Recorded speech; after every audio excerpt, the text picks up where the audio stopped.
Perfecto, correcto. Entonces, vamos a empezar a trabajar este dashboard de gestión de inventarios. Aquí sí, un par de conceptos importantes, ¿ya? Normalmente considero yo desde mi punto de vista que hay dos indicadores que son muy relevantes y muy importantes en el manejo de la gestión de un inventario. Y es básicamente, yo diría que es este primer indicador, que es el de cobertura de stock, o también llamado meses de inventario. ¿Ok? Porque la rotación es lo mismo que la cobertura, pero se presenta de otra manera, ¿no? Entonces, es importante que ustedes sepan cómo se calcula este indicador, el de meses de inventario. Normalmente el concepto de meses de inventario lo que te muestra es cuánto tiempo de inventario, si se mantiene el status quo, es decir, si se mantiene un consumo promedio o si se mantiene la venta promedio, cuánto tiempo te dura ese stock, ¿no? Cuando el stock que tú tienes en un determinado momento. Y eso es lo que te mide. Lo que muestra este indicador es cuánto tiempo te dura el inventario. ¿Y cómo se calcula? Se calcula de la siguiente manera, dividiendo el stock entre puede ser la venta, puede ser el consumo, porque en algún momento también alguien me ha preguntado, ¿no? Si me ha dicho, me ha dicho, Miguel, pero ¿qué pasa cuando no es una empresa que vende, no es una empresa que consume o que produce? En ese caso es el consumo, ¿ok? Pero si no fuera, si fuera una empresa que vende, obviamente va a ser la venta promedio, ¿correcto? Y la rotación también se presenta, es una medida también de la cobertura del stock, pero en este caso, en un horizonte de un año, ¿cuántas veces al año se mueve el inventario? ¿Ok?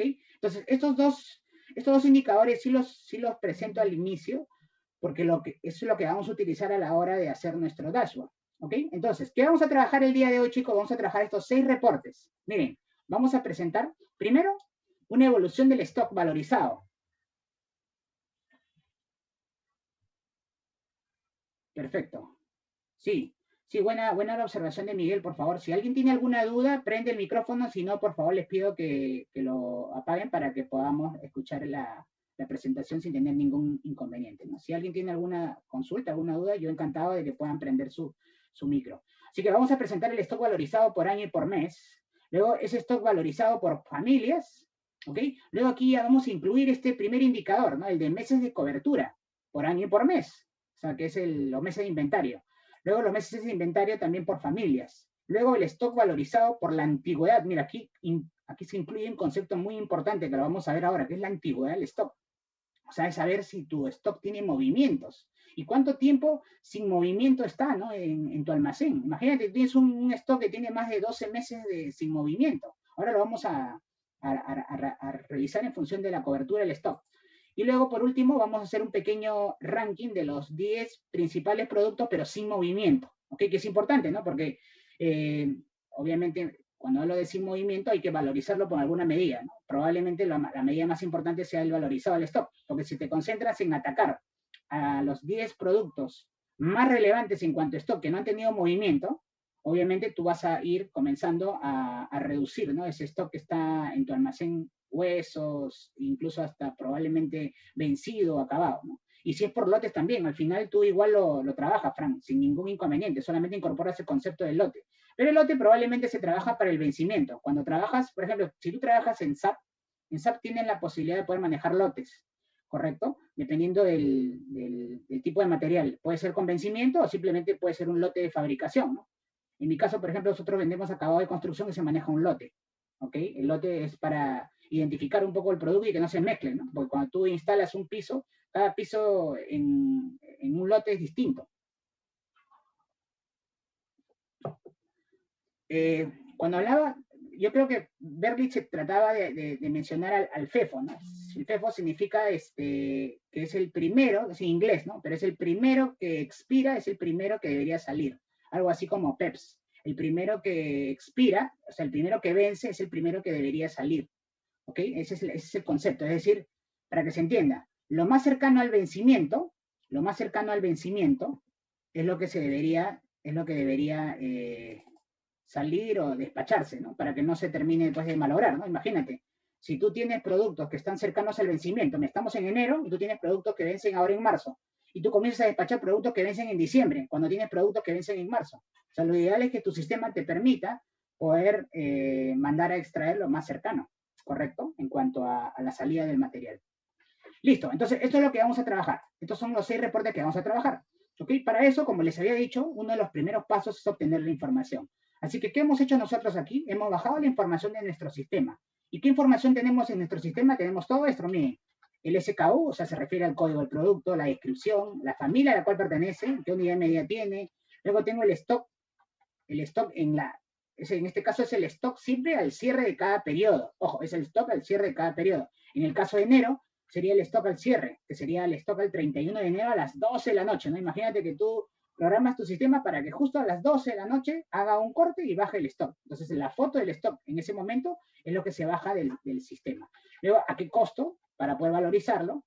Y luego tienes la información de cada cierre, ¿no? El año, el mes, y tienes alguna información adicional que te va a permitir hallar tu cobertura de stock, que es la venta promedio, ¿ok? En unidades y la venta promedio en monto, ¿no? Si es que nosotros quisiéramos obtener algún tipo de ranking ABC o Pareto en cuanto a la venta, ¿no? Si quisiéramos clasificar el producto en algún ABC de la venta. Y por último, el costo promedio de venta, ¿no? Como sabemos, si nosotros tenemos diferentes unidades medidas, cuando quisiéramos consolidar para calcular meses de cobertura o los meses de inventario, para hacerlo por familia, nosotros no podríamos coger o sumar los stock en unidades, porque estaríamos sumando diferentes unidades medidas. En este caso, probablemente por el ejemplo coinciden que todas las unidades medidas son las mismas, pero no es lo mismo, pues, decir clavos que cemento, que cualquier otra cosa, ¿no?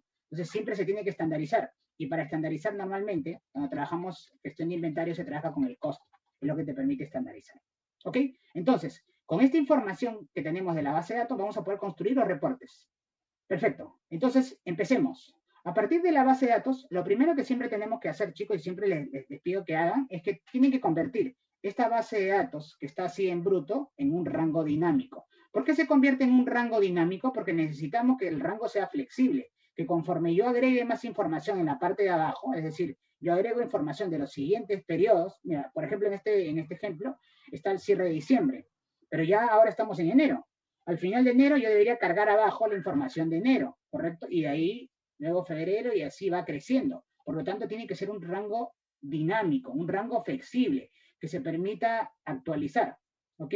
Entonces, ¿cómo convertimos este rango fijo en un rango dinámico? Con una herramienta en Excel que se llama tabla, ¿ok? Entonces, eso es lo primero que vamos a hacer. Lo primero que vamos a hacer es convertir este rango fijo, por decir así, o la base de datos en un rango dinámico. ¿Cómo lo hacemos? De la siguiente manera, chicos. Miren, nos vamos al menú insertar y le damos clic aquí donde dice tabla. ¿Ok? Tabla. Perfecto.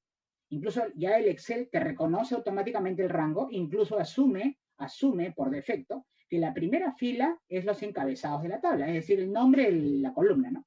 Para que se entienda. Y le damos a aceptar. Y con eso se ha creado ya automáticamente la tabla. ¿Ok? Incluso aquí le podemos, vamos a achicar un poco el tamaño de algunas columnas para que se visualice mejor y podamos trabajar de manera mucho más interesante. ¿Ok?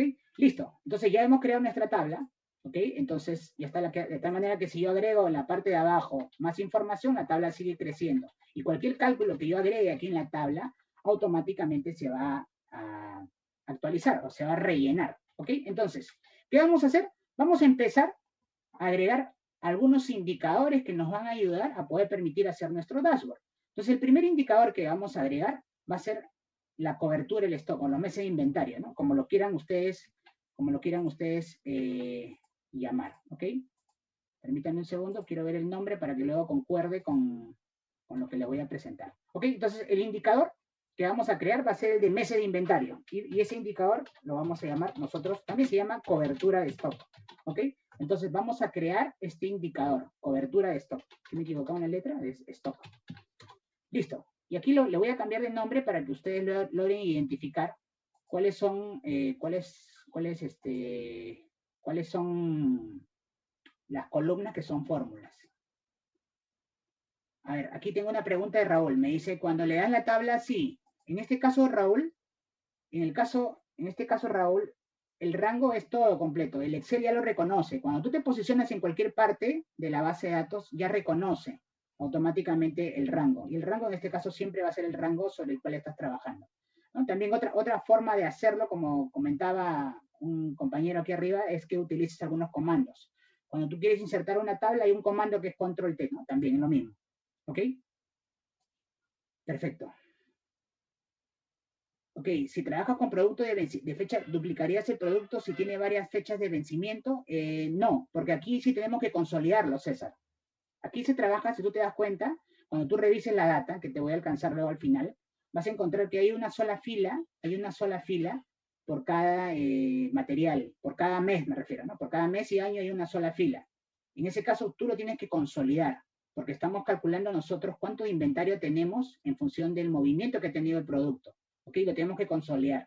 Tú luego podrías hacer un análisis posterior en función ya de cada ítem y en función del vencimiento que pueda tener, porque ojo, el vencimiento se utiliza para temas solo de despacho, de la salida del producto. Para cualquier indicador siempre tienes que trabajar con el consolidado, ¿no? Si al final tú tienes 3 diferentes lotes que tienen 3 diferentes vencimientos, para fines de la contabilidad, lo que suman los 3 lotes es lo que tú tienes en stock de ese producto. No es que tú lo tengas que trabajar de manera separada, ¿no? Siempre se trabaja de manera consolidada, agrupada o junta. ¿Ok? Listo. Entonces empecemos primero por el cálculo de la cobertura de stock. Entonces el cálculo de la cobertura de stock según la fórmula era dividir el stock entre la venta promedio, ¿ok? En unidades, entre la venta promedio. Entonces eso es lo que vamos a hacer. Entonces, ¿qué vamos a hacer? Vamos a agregar aquí a la cobertura de stock una fórmula y sería la siguiente. Sería dividir el stock en unidades, ¿correcto? Entre la venta en unidades también. Listo. Y le damos a aceptar. A ver, aquí tengo una pregunta de John. Me dice, Miguel, ¿cómo hago si yo realizo los inventarios mensualmente? O sea, entiendo, John, que tú haces un inventario físico, ¿te refieres? O sea, haces un conteo físico al cierre de cada mes. Entonces, si haces un inventario físico al cierre de cada mes, lo que tú tienes que hacer primero es hacer tu conteo y luego hacer los ajustes que tengas que hacer en el sistema, ¿no? Porque probablemente tú tengas diferencias. Lo que interesa es que tú tengas la foto del stock actual al cierre de cada periodo. Así lo tienes que hacer. Entonces, eso es lo que manda John. Finalmente, lo que manda es, siempre va a mandar el sistema, pero con el ajuste, con el físico que tú puedas realizar. Pero es lo que manda. ¿Ok? Listo. Nosotros ya hicimos aquí la fórmula, pero hay algunos casos en donde te sale error. Y eso normalmente porque no ha tenido probablemente movimiento. ¿Ok? No ha tenido movimiento, ¿no? Por ejemplo, aquí tienes stock del producto, pero no tiene venta. Entonces, ¿qué significa que este producto no ha tenido movimiento? Entonces, para evitar que tengamos este error en la fórmula, miren lo que vamos a hacer. Vamos a copiar la fórmula, ¿correcto? Yo lo copio en la barra de fórmulas, lo copio con el comando control C, borro la fórmula y lo que voy a hacer aquí es insertar una pequeña función que me ayuda a corregir cualquier error que pueda tener en la fórmula. Y esa función se llama si.error. ¿Ok? Listo. Le doy a aceptar y corregimos la fórmula. Aquí lo que hago es pego la fórmula que antes había insertado y si es que esta fórmula tiene un error, le voy a decir que se coloque como resultado el valor de 0 para que podamos presentar mejor el resultado. Y listo. Entonces, de esta manera ya tengo corregido el error, ¿correcto? Entonces ya tengo la cobertura del stock.